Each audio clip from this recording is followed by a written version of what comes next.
Hey everybody, it's Jeff Ellenwood with the South Carolina Canine Academy, where I'm dedicated to transforming your dog into a calm, controlled companion that listens to you. And today I want to talk to you about a very sensitive topic. I've kind of done this video a bunch of times, and I don't want to seem insensitive at all, but this has come up the last couple weeks, and I think it'll be very helpful for people. It has to do with the aftermath of you having a dog pass, whether the dog passed of old age or disease or what have you. It can be a very emotional time. And as dog owners, a part of our identity is having a dog. So a lot of times once this happened, we just quickly go out and get another dog. Just in haste and pure emotion, we have to fill that void. And we go out and get a dog in haste, and we end up getting the wrong type of dog for us. Now, what do I mean by that? Say your previous dog was a very soft, submissive, easygoing, social dog, not high drive, kind of whatever. Type of dog, and then you go out and you just see a dog that looks like it and you're like, oh, I want that, or I've always wanted this breed, I'm gonna get it, and you get it in haste, and maybe some of those red flags that were sticking up about the dog that wouldn't line up with your lifestyle or the type of dog you're looking for, which a lot of times is just a replica of what you had emotionally. You're just looking for the same dog, and you miss these blinders. You put up little blinders because of emotion, and you look past some of the traits of the dog that you normally would say that's not a good idea. So when this happens, I really encourage you, and I've encouraged my clients, give yourself at least 30 days. Give yourself 30 days to mourn, to process, shock, denial, anger, acceptance, the whole process. Go through it, okay? You deserve for yourself and the next dog you might get, that you can see the dog with a clear vision, clear mind.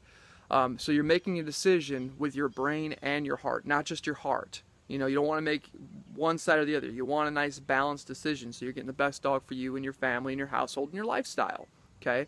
So take the time to mourn. Go through the process. Now, after that time is up, now if you need more than 30 days, take it. That's just a suggestion. But give yourself at least 30 days.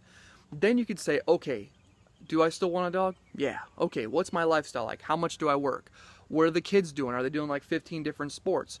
Or what's my lifestyle like outside of work? Do I have this and that and this and that? And then say, okay, do I have time for a dog? Yep, okay, got time. And then what you're going to do is write down exactly the type of dog you want. Not necessarily the breed and the size and if they shed or not, but the personality. I want a dog that is, for example, if you're a very outdoorsy person and you like to take the dog everywhere with you, you want a very confident, little more dominant dog so they adjust very easily, but they're very driven. They like to play ball with you.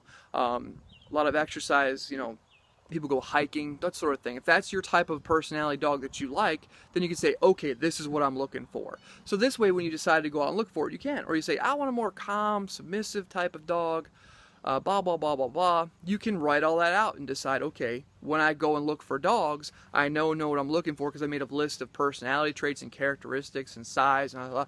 So when I'm looking for a dog, I can make a good, informed decision, make the best one for me, my household, my lifestyle, okay? It's a very good thing to do, and I'll give you an example. I had a client who, they had a Doberman for 15 years, and it passed away. And that's very sad, but 15 years is pretty good for a Doberman. But in haste, they went out and got another one. But this time they said, well, let's just spend some more money. And they went out and got like a high-end Doberman that was like police canine quality. Very dominant, very driven, very pushy dog. And, a leaf would move and boom, it was on it. The prey drive was very high. They were used to a Doberman that just laid around, didn't do anything, followed them around, basically spoke English, didn't have to do anything with it. It was just a very soft, submissive dog. And now they got the complete polar opposite of it. And we trained and we did some work together, but inevitably they're just like, this is too much dog for us. Do you know somebody who wants a Doberman? And, we worked through different things, but this happened because in haste, we went out and got a dog. Now, here's the other flip side. Another client recently, she had 2 boxers, and one of them passed.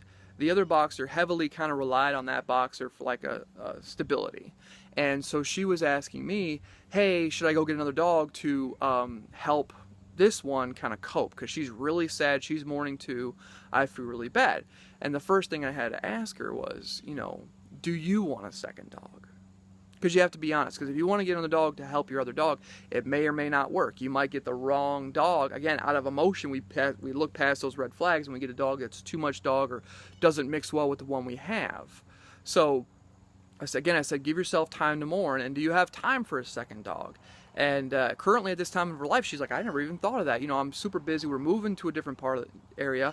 Very mobile with my job. I'm very busy. My husband's, you know, he's going back and forth as we're transitioning.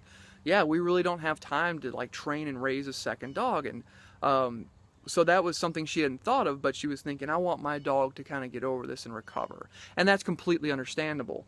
But if we don't take the time to mourn and let the other dog mourn, then we're not helping ourselves, we're not helping that other dog. And the best way to help your dog get through a mourning process is just have a consistent routine. They're still getting their exercise, mental exercise, but also consistent leadership, so the dog constantly knows where they stand with you. Because what happens when that dog passes, that whole pack structure you have, it's like on an Etch-a-Sketch, and the dog passes, shake it up, now it's clean. It's got all the lines have to be redrawn. So, but if you have been doing a consistent leadership and pack structure like I go over my 5 C's of dog training, the dog can help adapt to the change in their lifestyle. So again, to recap, give yourself 30 days to mourn, write a list of exactly what you want, decide if this is a good time for you right now, and then go ahead and go forward and look and pursue for another dog if that's what you want, if that's a good time for you. But make sure you make the decision with your mind and your heart, not just your heart, okay? Be smart about it. So this way we don't have an issue where you go and get the dog and you're like, oh, later you start to settle down, you start to see the dog do all these things, and all of a sudden all those filters of the red flags start to go away, and you go, oh, what have I done? I got too much dog, or I have a dog that needs a lot of attention and I don't have time for it because of work or family or whatever it is. So take the time to mourn, and then when the time is up, say, do I have time for another dog? Do I want another dog? Do I want 3 dogs? Whatever it is. And then write down specifically the type of personality and dog you're going to look for. This way, if you have it all figured out, when you actually go and look for dogs, you'll clearly see the one that's right for you. And then that way you'll have that harmony of being a dog owner again. All right? I know this went a little bit long, but I want to make sure I was real clear on it and helpful, because this is a very difficult video, I know, for a lot of people. And so I'm here. If you have questions, you can email me. You can go on Facebook. Like me on Facebook, like the YouTube thing. Share it with people. If you know somebody whose dog passed, please share it with them. This might be very helpful to them. So check me out at scK9Academy.com. We're on Facebook and on YouTube. So I'm Jeff with the South Carolina Canine Academy saying be consistent, be a leader, and be patient. Thanks. Have a great day.